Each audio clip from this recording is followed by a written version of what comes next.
আচ্ছা, প্রস্তুতি নিতে নিতে একটা কথা বলছি যে এবছরের কলা উৎসবের একটি নবতম সংযোজন ট্র্যাডিশনাল পাত্র বসু আছেন স্টেজে, তার সামনে যে কোনো একজন বাচ্চাকে আমরা ঠিক করেছি, একজন পড়ুয়াকে ঠিক করেছি ওদের স্টোরি টেলিং, ট্র্যাডিশনাল স্টোরি টেলিংটা কীরকম হচ্ছে একটুখানি করার জন্য।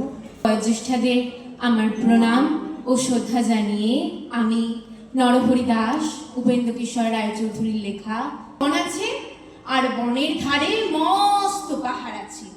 সেখানে এক গর্তে এক ছোট্ট ছাগলছানা তার মায়ের সাথে থাকতো।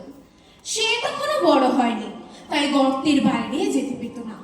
গর্তের বাইরে যেতে চাইলেই তার মা বলতো, যাস নে, ভাল্লুকে ধরবে, বাঘে নিয়ে যাবে, সিংহে। কিন্তু ছাগলছানা এর আগে এই এত বড় জন্তু তো কখনো দেখেনি। কিন্তু ওটা সিং দেখে ছাগলছানা মনে করে নিল ওটাও ছাগল। তাই ওর কাছে গিয়ে জিজ্ঞেস করলে, হ্যাঁ তুমি বলে ঘাস তো আমার মাও খায়, সে তো কই তোমার মতো এত বড় হয়নি। ষাঁড় বলে, আমি তোমার মায়ের চেয়ে ঢের ভালো ঘাস অনেক বেশি করে খাই। ছাগলছানা বলে, আমাকে সেখানে নিয়ে যেতে হবে। তা শুনে ষাঁড় ছাগলছানাকে সেই বনের মধ্যে নিয়ে গেল। সেই বনে খুব চমৎকার ঘাস ছিল, তাই ছাগলছানার পেটে যত ঘাস ধরলো সে তত ঘাস খেয়ে নিল। এবার সন্ধে হয়ে এসছে, ষাঁড় এসে বললে, চলো এবার তো ফিরতে হবে। কিন্তু ছাগলছানা কি করে বাড়ি ফিরবে, সে তো চলতেই পারে না। তাই সে বললে, তুমি যাও, আমি কাল যাব। তা শুনে ষাঁড় চলে গেল।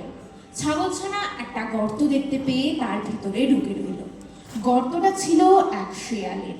সে তার মামা বাঘের বাড়ি নিমন্ত্রণ খেতে গেছিল। ফিরতে একটু দেরি হয়, সে দেখে তার গর্তের ভিতরে কিছু যেন একটা রয়েছে।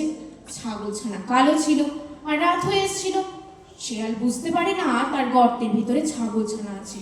সে ভাবে তার গর্তের ভিতরে নিশ্চয় কোনো রাক্ষস টাক্ষস হবে। তাই সে ভয়ে ভয়ে জিজ্ঞেস করলে, আবার গর্তের ভিতরে কে ও? ছাগলছানা তো বেশ বুদ্ধিমান ছিল। সে বলে, লম্বা লম্বা দাড়ি, ঘন ঘন নাড়ি, সিংহের মামা আমি নরহরি দাস, 50 বাঘে মোর এক গ্রাস। শুনি তো শেয়াল বাবা গো বলে এমন লাভ দিলে, একেবারে বাঘের ওখানে কি তবে সে নিঃশ্বাস ফেললে।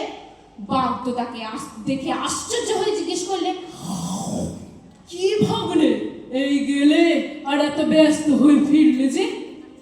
শিয়াল আমাদের বললে, মামা সর্বনাশ তো হয়েছে মামা, আমার গর্তে এক নরহরি দাস এসছে। সে বলে কিনা 50 বাঘে তার এক গ্রাস।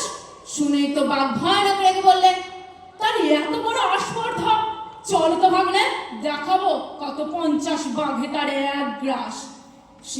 শিয়াল বলে, আমি